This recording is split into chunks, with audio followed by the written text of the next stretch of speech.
What's up, everybody, and welcome back to another movie review. I'm Chase Lee, reviewing for DallasMovieScreenings.com, and the movie I want to take a look at right now is The Gentleman. Now, this one comes from STX Films. It is written and directed by Guy Ritchie, and this one tells the story of a British drug lord played by Matthew McConaughey. He has a huge weed empire. He's trying to sell it off, so he taps the shoulder of a billionaire, and as this deal is going on, we get to see the billionaire kind of go off and do his thing with his people that he talks to. Matthew McConaughey goes off and he talks to goons, associates, and does his little, back and forth, and then we have competing drug lords looking in on this deal, and so everyone's just trying to sabotage each other.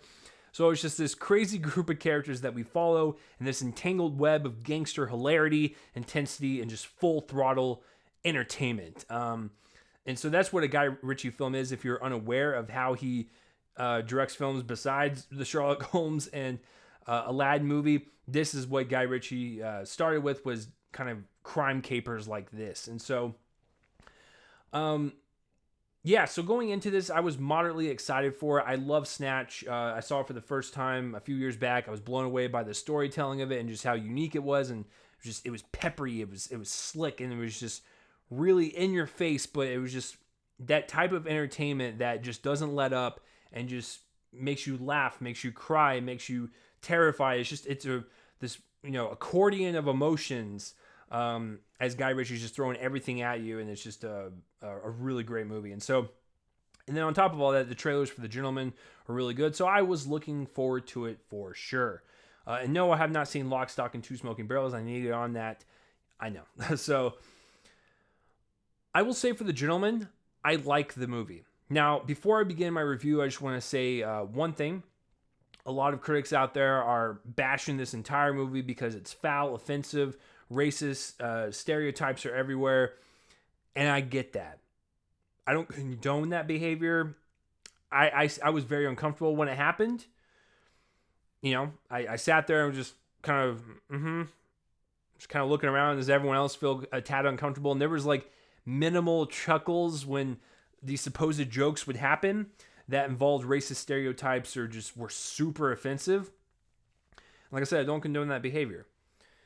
But one, it's a movie, it's fantasy, it is what it is. Guy Ritchie always does this, so that didn't surprise me. And three, it's a part of this world, it's a part of how these characters speak, and unfortunately there are people out there that actually speak like this, so these actors aren't, actually saying these things. There's dialogue for the character. It's just, there's a lot of things that go into it to where I look at the entire film and I go, okay, there's a lot to like here. And these couple of things with the racism and the stereotypes, it's not enough to sink the entire movie because it's so minimal of the entire story that it's just not fair to the entire film. So I just wanted to say that and get it off my chest, because if I just say, I love this entire movie, people are like, really? You like those parts? So just want to be clear.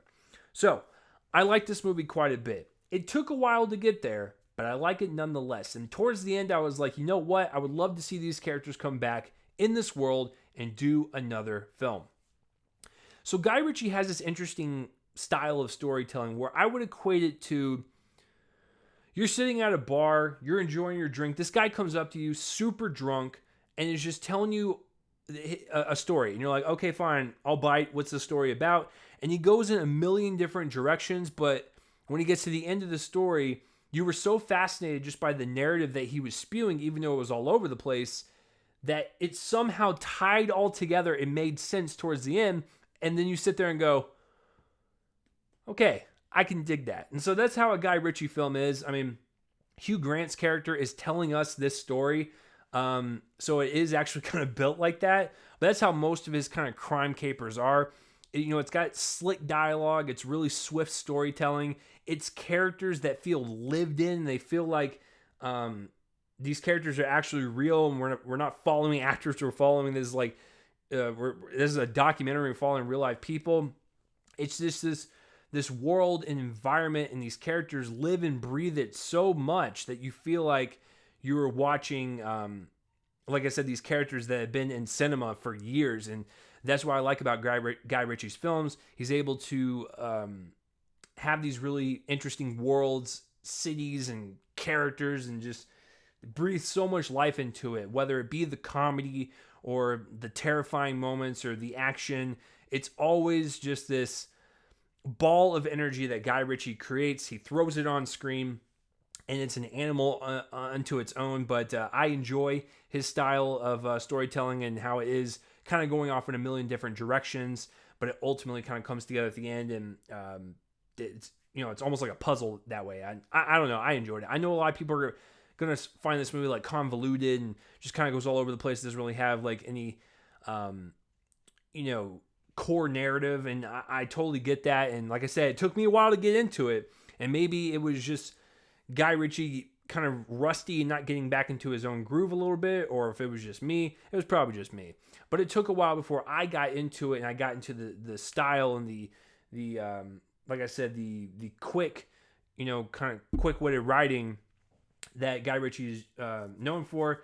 I don't know why it took me a while, but it definitely did. But once, a certain scene with Henry Golding and Matthew McConaughey kicked in, I was like, okay, I'm on board here.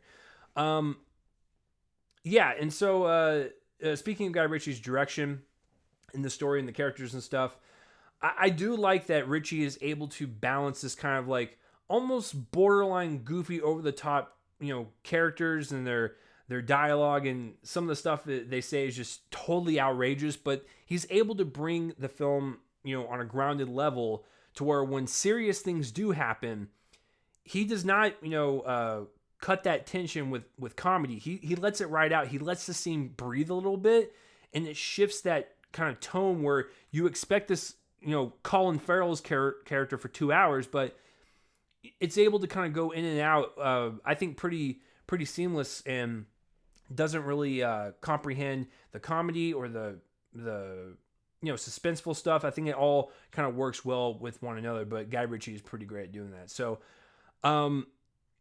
the performances, they're all great. They're very energized, and like I said, lived in. These actors feel like they are these characters, and Colin Farrell was definitely my favorite.